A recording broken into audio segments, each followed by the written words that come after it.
ആ, അതെ അതെ അതെ. എനിക്ക് 50 കാറുകളുണ്ട്. ഞാനൊരു വലിയ ട്രാവൽ ഏജൻസിയുടെ മുതലാളിയാണ്. ഇനി എനിക്ക് 10-30 കാറുകൾ കൂടി മേടിക്കാനുള്ള പ്ലാനിങ് ഉണ്ട്. ആക്ച്വലി എനിക്ക് ആ കാറുകളുടെ മോഡലുകളൊന്നും ഇഷ്ടപ്പെടാത്തത് കൊണ്ടാണ് ഞാനിങ്ങനെ നിൽക്കുന്നത്. എനിക്ക് ഇഷ്ടപ്പെട്ട കാറുകളെന്നൊരു 30 കാറും കൂടി എനിക്ക് മേടിക്കണം. ഇവിടെ ഇന്ത്യയിൽ മാത്രമല്ല, അങ്ങ് ഇന്ത്യക്ക് പുറത്തും എനിക്കിങ്ങനെ ബ്രാഞ്ചുകൾ തുടങ്ങാനുള്ള പദ്ധതികളുണ്ട്. ആക്ച്വലി ഞാൻ കഴിഞ്ഞ ആഴ്ച ജപ്പാനിലായിരുന്നു. ജപ്പാനിൽ പോയിട്ട് വന്നേയുള്ളൂ. ഞാൻ ഇടയ്ക്ക് മാത്രമേ നാട്ടിലുണ്ടാവും, ബാക്കി മുഴുവൻ ഞാൻ വിദേശത്തായിരിക്കും. എനിക്കിങ്ങനെ ഈ ബിസിനസ്സുമായി ബന്ധപ്പെട്ട് കറങ്ങൽ മാത്രമാണ് പണി. കൂട്ടുകാരെ, ഇന്ന് സച്ചിയുടെ തള്ളി മറക്കൽ എപ്പിസോഡാണ് കേട്ടോ. ശ്രുതിക്ക് വേണ്ടി സച്ചി ഇങ്ങനെ തള്ളി തള്ളി തള്ളി ഏതുവരെ തള്ളി, പുട്ട് തള്ളുക എന്നൊക്കെ പറയില്ല, അപ്പുറത്തേക്ക് തള്ളിയിട്ടുള്ള എപ്പിസോഡാണ്. അപ്പം എല്ലാവർക്കും ഇന്നത്തെ ചെമ്പനീർപ്പൂവിലേക്ക് സ്വാഗതം. അപ്പം നമ്മൾ പറഞ്ഞു വന്നത്, ഇന്നലെ ശ്രുതിക്ക് വേണ്ടിയിട്ട് എല്ലാവരും വേഷം കെട്ടി സുന്ദരികളും സുന്ദരന്മാരുമായി അഭിനയിക്കാൻ തയ്യാറായിട്ട് വന്നു. അങ്ങനെ ശ്രുതിക്ക് ഡീലർഷിപ്പ് കൊടുക്കുന്ന അഭിലാഷ് എന്ന് പറഞ്ഞ മനുഷ്യനും എത്തിയിട്ടുണ്ട്. അങ്ങനെ അദ്ദേഹം ശ്രുതിക്ക് മുമ്പിൽ വന്ന് വിവാഹ വാർഷികാശംസകളൊക്കെ നേർന്നു. അങ്ങനെ അഭിനയിക്കാനുള്ള തത്രപ്പാടിലാണ് ശ്രുതിയും അതുപോലെ തന്നെ വർഷയും ശ്രീകാന്തും രേവതിയും സച്ചിയും. അച്ഛൻ്റെ അടുത്ത് ചോദിക്കുന്നുണ്ട്, മക്കളൊക്കെ നല്ല നിലയിലായി, മക്കളൊക്കെ ബിസിനസ്സുകാരായി എന്നൊക്കെ പറയുമ്പോൾ ശ്രുതിയുടെ അച്ഛൻ പറയുന്നുണ്ട്, ബിസിനസ്സുകാരോ എന്ന് ചോദിക്കുമ്പോൾ പാവം അച്ഛന് മാത്രം ഇതിൻ്റെ കള്ളത്തരങ്ങളൊന്നും മനസ്സിലായിട്ടില്ല. അപ്പോൾ ശ്രുതി മെല്ലെ അച്ഛനെ അപ്പുറത്തെ വീട്ടിലെ ഏട്ട അന്വേഷിക്കേണ്ടി പറഞ്ഞിട്ട് അദ്ദേഹത്തിന് മെല്ലെ അങ്ങോട്ട് പറഞ്ഞു വിടാണ് അവിടുന്ന്. അപ്പോൾ ഇത് കാണുന്ന ശ്രീകാന്ത് പറയണ, സച്ചിയേട്ടാ നമ്മുടെ അച്ഛൻ ഇതൊന്നും അറിഞ്ഞിട്ടില്ല തോന്നുന്നു കേട്ടോ, നമ്മുടെ അച്ഛനോട് ശ്രുതിയേട്ട ഒന്നും പറഞ്ഞിട്ടില്ല. പറയുമ്പോൾ അതെ, അച്ഛനെ ഒളിപ്പിച്ചിട്ടാണ് ഇവൻ്റെ ഈ കളിപ്പ് ശരിയാക്കി കൊടുക്കാൻ പറഞ്ഞിട്ട് സച്ചി അവിടെ നിന്ന് പോകാൻ നോക്കുമ്പോൾ ശ്രീകാന്ത് തടയാണ്, വേണ്ട സച്ചിയേട്ടാ. അപ്പോൾ രേവതി പറയണം, മിണ്ടാതിരിക്കുക സച്ചിയേട്ടാ അവിടെ എന്ന് പറയാൻ. അങ്ങനെ അഭിലാഷ് സാറിനെ പരിചയപ്പെട്ടു. സുധീനെ കണ്ടപ്പോൾ അഭിലാഷ് സാറിന് ഭയങ്കര ഇഷ്ടമായി. ശ്രുതിയോട് സംസാരിച്ചു. അത് കഴിഞ്ഞിട്ട് അച്ഛനെയും അമ്മേനെയും പരിചയപ്പെടുത്തണമെന്ന് പറഞ്ഞു. അച്ഛനെയും അമ്മേനെയും പരിചയപ്പെടുത്തി. രവീന്ദ്രനെ ഇഷ്ടമായി. ചന്ദ്രമതിനെ വിളിക്കാൻ അമ്മ വരൂ പറഞ്ഞിട്ട് അമ്മേനെ പരിചയപ്പെടുത്താണ്. അപ്പം അമ്മ വലിയൊരു ഡാൻസറാണ്, ഒരു ഡാൻസ് അക്കാദമി തന്നെ നടത്തുന്നുണ്ട് എന്നൊക്കെ പറയുമ്പോൾ വർഷയും ശ്രീകാന്തും സച്ചിയും രേവതിയൊക്കെ ഇതൊക്കെ എപ്പോൾ എന്നിങ്ങനെ ആലോചിക്കുകയാണ്. അപ്പോൾ ശ്രീകാന്ത് പറയുന്നുണ്ട്, ഡാൻസ് സ്കൂൾ കുട്ടികളില്ലാണ്ട് പൂട്ടിപ്പോയ കാര്യം ഇയാൾ അറിഞ്ഞിട്ടില്ലല്ലോ എന്നൊക്കെ പറയാണ്. അങ്ങനെ ചന്ദ്രമതിനെ അങ്ങോട്ട് പൊക്കി കെട്ടാണ്. അപ്പോൾ ചന്ദ്രമതി പറയണ, അതെ ഞാൻ ഡാൻസ് അക്കാദമി നടത്തുന്നുണ്ട്. അപ്പോൾ അഭിലാഷ് സാറ് പറയണ, അങ്ങനെയാണെന്നുണ്ടെങ്കിൽ നിങ്ങൾക്ക് ബോംബെയിലൊക്കെ വന്ന് പ്രോഗ്രാം അവതരിപ്പിച്ചുകൂടെ എന്ന് ചോദിക്കുകയാണ്. അപ്പോൾ ബോംബെയിൽ വന്ന് പ്രോഗ്രാം ഞാൻ 3 തവണ പ്രോഗ്രാം അവതരിപ്പിച്ചിട്ടുണ്ട് പറയാണ് ചന്ദ്രമതി. ഇതൊക്കെ കേട്ടിട്ട് അന്തം വിട്ട് വാ തുറന്നിരിക്കുകയാണ് ബാക്കിയുള്ളവരൊക്കെ. ഇത്രയും തള്ളി മറക്കേ. ശ്രുതിയാണെങ്കിൽ ഇങ്ങനെ ഭയങ്കര ഇതിൽ നിൽക്കുകയാണ്. അമ്മ ഇങ്ങനെ അടിച്ചു വീഴുന്നുണ്ടല്ലോ. അപ്പോൾ ശ്രുതിക്ക് അത് അഭിമാനമല്ലേ, ഇത്രയും വലിയ ഫാമിലി ബാക്ക്ഗ്രൗണ്ടാന്ന് അറിയില്ല വെച്ചിട്ട് ശ്രുതിയൊക്കെ ആകെ ഇങ്ങനെ ത്രില്ലടിച്ച് നിൽക്കുകയാണ്. അപ്പോൾ സച്ചി രേവതി ഇങ്ങനെ അന്തം വിട്ട് നിൽക്കുകയാണ് കേട്ടോ, എന്തൊക്കെ തള്ളി മറിക്കണമെന്ന് ആലോചിച്ചിട്ട്. ഞാൻ 3 തവണ ബോംബെയിൽ പ്രോഗ്രാമിനൊക്കെ വന്നിട്ടുണ്ട്. അതെയോ, വളരെ നന്നായി എന്നൊക്കെ പറയാണ് അഭിലാഷ്. അങ്ങനെ ചന്ദ്രമതിനെ പരിചയപ്പെട്ടു. അത് കഴിഞ്ഞിട്ട് ശ്രുതിയുടെ ബ്രദേഴ്സായിട്ട് കേൾക്കുമ്പോൾ വരൂ സാർ ഞാൻ പരിചയപ്പെടുത്താൻ വേണ്ടിയിട്ട് സച്ചിയുടെയും ശ്രീകാന്തിൻ്റെ അടുത്തേക്ക് വരികയാണ്. ഇതാണ് സച്ചി, ഇത് ശ്രീകാന്ത് പറയാണ്. ഓ സച്ചി അല്ലേ, നിങ്ങളാണല്ലേ 50 കാഴ്സിൻ്റെ ഓണർ ട്രാവൽ ഏജൻസി നടത്തുന്നത്. അപ്പോൾ ഇംഗ്ലീഷ് പറയുമ്പോൾ സച്ചിക്ക് മനസ്സിലാവില്ല. അപ്പോൾ ശ്രുതി ബാക്കിൽ നിന്നിട്ട് എടാ 50 കാർ എന്ന് പറയാണ്. അപ്പോൾ യാ പറയാണ്. അപ്പോൾ യാ പറയാണ് സച്ചി. അപ്പോൾ രേവതി എന്നിട്ട് യാ പറയാണ്. അങ്ങനെ ആക്ച്വലി എനിക്കിപ്പോൾ 50 കാറുണ്ട്. എനിക്ക് ഇനി ഒരു 30 കാർ കൂടി മേടിക്കണം എന്ന് ആഗ്രഹമുണ്ട്. പക്ഷേ എനിക്ക് ഇഷ്ടപ്പെട്ട മോഡൽ കാറുകൾ കിട്ടാത്ത കാരണം കൊണ്ട് ഞാൻ വെയിറ്റ് ചെയ്ത് നിൽക്കുകയാണ് പറയുമ്പോൾ ശ്രുതി, എന്തൊരു തള്ളാടാ സച്ചി എന്നിങ്ങനെ ആലോചിച്ചിരിക്കുകയാണ്. കുളമൊക്കെ ഇവൻ തള്ളിയിട്ട് ഇങ്ങനെ ആലോചിക്കുകയാണ്. സാധാരണ ഞാൻ വീട്ടിലുണ്ടാവാറില്ല. എനിക്ക് എൻ്റെ ബിസിനസ് വിദേശത്തും കൂടി വ്യാപിപ്പിക്കണം എന്ന് എനിക്ക് ആഗ്രഹമുണ്ട്. എനിക്ക് വിദേശങ്ങളിലും കുറേ ഫ്രാഞ്ചൈസികൾ തുടങ്ങണം എന്ന് ആഗ്രഹമുണ്ട്. കഴിഞ്ഞ ആഴ്ച ഞാൻ ജപ്പാനിൽ പോയിട്ട് വന്നേ ഉള്ളൂ എന്നൊക്കെ പറയുമ്പോൾ ശ്രുതിയൊക്കെ ജപ്പാനിലാ ഇവനാ. ശ്രീകാന്തും വർഷയൊക്കെ വാ തുറന്ന് നിൽക്കുകയാണ് സച്ചിയുടെ തള്ളലായിട്ട്. സച്ചി അമ്മാതിരി തള്ളി മറക്കുന്നുണ്ട് കേട്ടോ. എനിക്ക് നാട്ടിൽ നിൽക്കാൻ തീരെ സമയമില്ല. ഞാൻ മിക്കവാറും വിദേശ രാജ്യങ്ങളിൽ കറക്കത്തിലാവും എന്നൊക്കെ പറയാണ്. അത് കഴിഞ്ഞിട്ട് രേവതിനെ പരിചയപ്പെടുത്താണ്. ഇതെൻ്റെ വൈഫ് രേവതി പറയുമ്പോൾ എന്തെങ്കിലും ജോലി ഉണ്ടോ എന്ന് ചോദിക്കുകയാണ് രേവതിക്ക്. അപ്പോൾ ഉണ്ട്, അത് പിന്നെ പൂവ് എന്നൊക്കെ പറയുമ്പോൾ സച്ചി പറയണ രേവതി ലക്ഷ്മിക്കുമ്പോൾ പൂവുണ്ട്, പൂവിൻ്റെ ബിസിനസ്സാണ്. അപ്പോൾ അവൾക്ക് ഒരു 50 ഏക്കർ പൂന്തോട്ടം തന്നെ ഉണ്ട് സാർ. പൂന്തോട്ടത്തിൽ നിന്ന് പൂക്കൾ എടുത്തിട്ട് എക്സ്പോർട്ട് ചെയ്യലാണ് പണി എന്ന് പറയാണ്. ആണോ, വെരി ഗുഡ്, എനിക്ക് പൂക്കൾ ഭയങ്കര ഇഷ്ടമാണ് പറയണ പബ്ല സാർ. ആണോ സാർ, എന്ത് പൂവ് വേണ്ട സാറിന് മാല കെട്ടി തരണോ, ഞാൻ റെഡിയാന്നൊക്കെ പറയണ രേവതി. അപ്പോൾ പെട്ടെന്ന് ആ രേവതിയുടെ തനി സ്വഭാവം പുറത്തേക്ക് വരുമ്പോൾ എല്ലാവരും ഒന്ന് പതറാണ്. അപ്പോൾ സച്ചി പറയണ സാർ അതെ, കമ്പനികളോട് പറഞ്ഞു കഴിഞ്ഞാൽ അവളുടെ ബ്രാഞ്ചുകളോട് പറഞ്ഞു കഴിഞ്ഞാൽ അവർ സാധനം എത്തിക്കും, അപ്പോൾ സാറിന് വേണം പറഞ്ഞാൽ വേണ്ട, ആക്ച്വലി എനിക്കൊരു ബൊക്കെ കിട്ടിക്കഴിഞ്ഞല്ലോ, ഞാൻ പറഞ്ഞു എന്നേ ഉള്ളൂ എന്ന് പറയണം. അപ്പോൾ പറഞ്ഞു സച്ചി കറക്റ്റ് സമയത്ത് വാക്ക് പറഞ്ഞിട്ട് രേവതിനെ രക്ഷിക്കുകയാണ് കേട്ടോ. അങ്ങനെ സച്ചിനെയും രേവതിനെയും പരിചയപ്പെട്ട് അടുത്ത് ശ്രീകാന്തിനും വർഷയുടെ അടുത്തേക്കാണ് വരുന്നത്. ശ്രീകാന്ത്, ഓ താങ്കളാണല്ലേ ഇത്രയും ചെറിയ പ്രായത്തിനുള്ളിൽ ഇത്രയും വലിയ റെസ്റ്റോറൻറ്റിന് ഉടമസ്ഥൻ. യാ പറയാം, എങ്ങനെ താങ്കൾ ഇത്രയും ചെറുപ്പത്തിൽ ഇത്രയും വലിയൊരു താങ്കൾ എങ്ങനെ ഇത്രയും വലിയൊരു നിലയിലെത്തിയെന്ന് ചോദിക്കണം അദ്ദേഹത്തിൻ്റെ ചോദ്യത്തിന് ശ്രീകാന്ത് മറുപടി പറയേണ്ടത് ഞാൻ അങ്ങനെ ആയിരുന്നു. അപ്പം അത് എന്തുകൊണ്ടാണ് താൻ ഇത്രയും വലിയ നിലയിലെത്തിയെന്ന് ചോദിക്കുമ്പോൾ വർഷ പറയാം അത് പിന്നെ ശ്രീകാന്തിൻ്റെ കുക്കിങ്ങോ അതെ സാർ, ഞാൻ നന്നായിട്ട് കുക്ക് ചെയ്യുന്ന ആൾക്കാരെ കണ്ടുപിടിച്ചിട്ട് നമ്മുടെ പ്രൊഫഷനിലേക്ക് കൊണ്ടുവരും സാർ.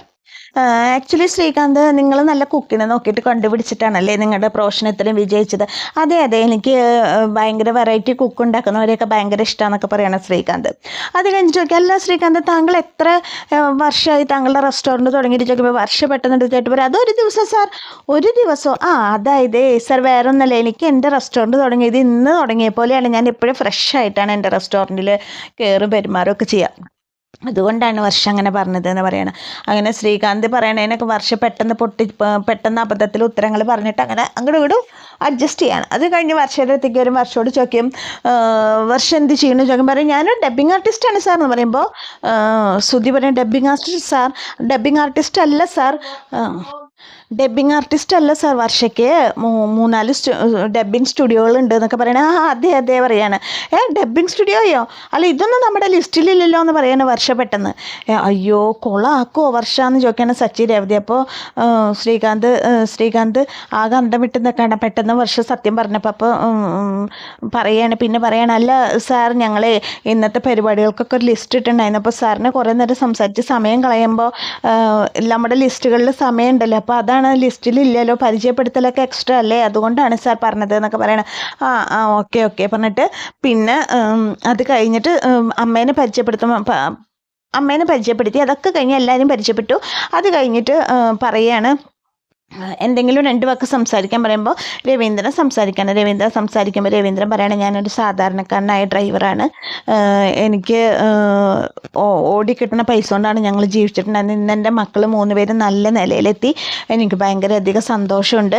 അതുപോലെ തന്നെ ഞങ്ങൾക്കൊരു പെൺകുട്ടി ഇല്ല എന്നുള്ളതിൻ്റെ വിഷമം എനിക്കും ചന്ദ്രയ്ക്കും നല്ലോണം ഉണ്ടായിരുന്നു. പക്ഷേ ഞങ്ങൾക്ക് 3 മരുമക്കളെ കിട്ടി, അവർ ഞങ്ങളുടെ മക്കളായിട്ടാണ് ഞങ്ങൾ വളർത്തുന്നത്, ഞങ്ങൾ കാണുന്നത് ഞങ്ങളെ മക്കളായിട്ടാണ്. ഞങ്ങളിപ്പോൾ ഭയങ്കര സന്തോഷവാനാണ്. എൻ്റെ 3 മക്കളും നല്ല നിലയിലാണ്. എൻ്റെ മോൻ ശ്രുതിയെ പറ്റി മാത്രമാണ് എനിക്ക് കുറച്ച് വേവലാതി ഉണ്ടായിരുന്നു. പക്ഷെ ശ്രുതി അവൻ്റെ ജീവിതത്തിലേക്ക് വന്നോട് കൂടിയിട്ട് അവൻ്റെ ജീവിതാകെ മാറി, അവനൊരു നല്ല നിലയിലെത്തി വലിയൊരു ഷോപ്പിന് ഉടമസ്ഥനായി എന്നൊക്കെ ഇങ്ങനെ പറയാണ് രവീന്ദ്രൻ. അവർക്ക് 2 പേർക്കും എൻ്റെ എല്ലാവിധ ആശംസകളും നേരാണ്. ഞാനിപ്പോൾ ഇന്നൊരു അച്ഛൻ എന്നുള്ള നിലയിൽ ഞാൻ എൻ്റെ മക്കളെ പറ്റി ഓർത്ത് അഭിമാനം കൊള്ളുകയാണെന്നൊക്കെ പറഞ്ഞിട്ട് ഇങ്ങനെ പറയാണ്. അത് കഴിയുമ്പോൾ ഇത് കേൾക്കുമ്പോൾ അയാൾക്ക് അഭിലാഷ് സാറിന് ഭയങ്കര സന്തോഷമാവാണ്. അത് കഴിഞ്ഞിട്ട് അടുത്ത ചന്ദ്രമതിയോട് 2 വാക്ക് പറയുമ്പോൾ പെട്ടെന്ന് ശ്രുതി മൈക്ക് പിടിച്ചിട്ട് അല്ല വേണ്ട സാർ 2 വാക്ക് സംസാരിക്കുക പറയണം. അങ്ങനെ അദ്ദേഹം സംസാരിക്കുകയാണ്. ശ്രുതിയുടെ അച്ഛൻ വളരെ ലളിതമായ ജീവിതം നയിക്കുന്ന ഒരു മനുഷ്യനെ എനിക്ക് വളരെ ഇഷ്ടമായി. അങ്ങനത്തെ ഒരു അച്ഛനെ കിട്ടി ഭാഗ്യമാണ്, ഇതുപോലത്തെ മക്കളെ കിട്ടിയത് അച്ഛൻ്റെ ഭാഗ്യമാണ് എന്നൊക്കെ പറഞ്ഞിട്ട് അങ്ങനെ സംസാരിച്ചിട്ട് പിന്നീട് അദ്ദേഹം പറയാണ് ഞാൻ ഇവർക്ക് എല്ലാവിധ ആശംസകളും നേരുന്നു. അതിൻ്റെ ഒപ്പം ഞാൻ ഒരു കാര്യം കൂടി അനൗൺസ് ചെയ്യാൻ ആഗ്രഹിക്കുകയാണ്. എൻ്റെ കമ്പനിയുടെ ഒരു ഡീലർഷിപ്പിന് ഞാൻ കേരളത്തിൽ കമ്പനികളെ നോക്കുന്നുണ്ടായിരുന്നു. പക്ഷേ എനിക്ക് വലിയ കമ്പനികളിൽ നിന്നൊക്കെ കുറേ ഓഫറുകൾ വന്നു. പക്ഷേ ഞാൻ സ്വീകരിച്ചില്ല. എനിക്ക് ഫാമിലി ബാക്ക്ഗ്രൗണ്ട് നല്ലൊരു കമ്പനിയിലത്തെ ഒരു ഡീലർഷിപ്പ് വേണമെന്നായിരുന്നു ആഗ്രഹം. ഞാൻ അങ്ങനെ കണ്ടുപിടിച്ചാണ്. അപ്പോൾ ശ്രുതിയാണ് ഏറ്റവും യോഗ്യനായിട്ട് എനിക്ക് തോന്നിയത്. അതുകൊണ്ട് എൻ്റെ കമ്പനിയുടെ കേരളത്തിലത്തെ ഡീലർഷിപ്പ് ഞാൻ ശ്രുതിക്ക് കൊടുക്കുകയാണെന്ന് പറയണം. അത് കേട്ടോടുകൂടി ശ്രുതിക്ക് സന്തോഷമാവാണ്. അപ്പോൾ ഞാനത് ഡീലറായിട്ട് ശ്രുതിയുടെ കമ്പനീനെ ഏൽപ്പിക്കുകയാണെന്ന് പറഞ്ഞിട്ട് അങ്ങനെ അനൗൺസ് ചെയ്യണം. അപ്പോൾ ശ്രുതിക്ക് സന്തോഷം. ശ്രുതി പറയട്ടെ അച്ഛനെ കെട്ടിപ്പിടിക്കും, അമ്മേനെ കെട്ടിപ്പിടിക്കും, ശ്രീകാന്തിനെയും സച്ചിനെയും ഒക്കെ കെട്ടിപ്പിടിച്ച് സന്തോഷം അറിയിക്കുക. അങ്ങനെ അത് കഴിഞ്ഞു, കേക്കൊക്കെ കട്ട് ചെയ്തു. അതൊക്കെ കഴിയുമ്പോഴേക്കും പറയണ ഭക്ഷണം കഴിക്കാം, അവിടെയാണ് ഫുഡ് എന്നൊക്കെ പറഞ്ഞിട്ട് ഫുഡിൻ്റെ കാര്യങ്ങളൊക്കെ നോക്കുകയാണ്. അങ്ങനെ അവർ അവിടെ നിന്നൊക്കെ പോവാണ്. പോയി കഴിയുന്ന സമയത്ത് ആനന്ദ് വന്നിട്ട് പറയണ അഭിലാഷ് സാറിൻ്റെ കൂടെ 2 പെഗ് അടിക്കണം. സുധി എന്താ ചെയ്യുക? അയ്യോ അച്ഛനും അമ്മയും വീട്ടിലുള്ളപ്പോൾ പറ്റില്ല, ഒരു കാഞ്ചി അവർക്ക് ഞാൻ വേഗം ഫുഡ് കൊടുത്തിട്ട് അവരെ പറഞ്ഞു വിടാം, എന്നിട്ട് ഞാൻ സാറിൻ്റെ അടുത്തേക്ക് വരാം, നീ അതുവരെ ഡീൽ ചെയ്യുക പറഞ്ഞിട്ട് ആനന്ദിനെ അഭിലാഷ് സാറിൻ്റെ അടുത്തേക്ക് ഡീൽ ചെയ്യാൻ പറഞ്ഞു വിടാണ് സുധി.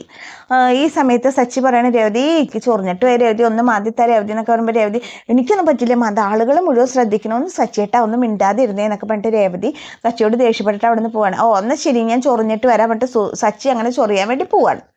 അത് കഴിഞ്ഞു. അപ്പോൾ സച്ചിയും രേവതിയും കൂടി പറയണ്ട അങ്ങനെ സുധിക്ക് ഡീലർഷിപ്പ് കിട്ടിയില്ല, രേവതി സന്തോഷമായി എന്നൊക്കെ പറയാണ്. അത് കഴിഞ്ഞപ്പോൾ രേവതി പറയും അതെന്താ നേർവഴി കൂടെ മതിയായിരുന്നു, അങ്ങനെ വളഞ്ഞ് മൂക്ക് മുടിക്കണ്ടെന്ന് പറയുമ്പോഴേക്കും എന്താ നിനക്ക് സന്തോഷത്തിലേക്കുമ്പോൾ എനിക്ക് സന്തോഷമൊക്കെ തന്നെയാണല്ലോ, ഞാൻ പറഞ്ഞു എന്നേ ഉള്ളൂ പറയാണ്. അത് കഴിഞ്ഞ് സച്ചി പുറം മാന്താൻ വേണ്ടി പോയി.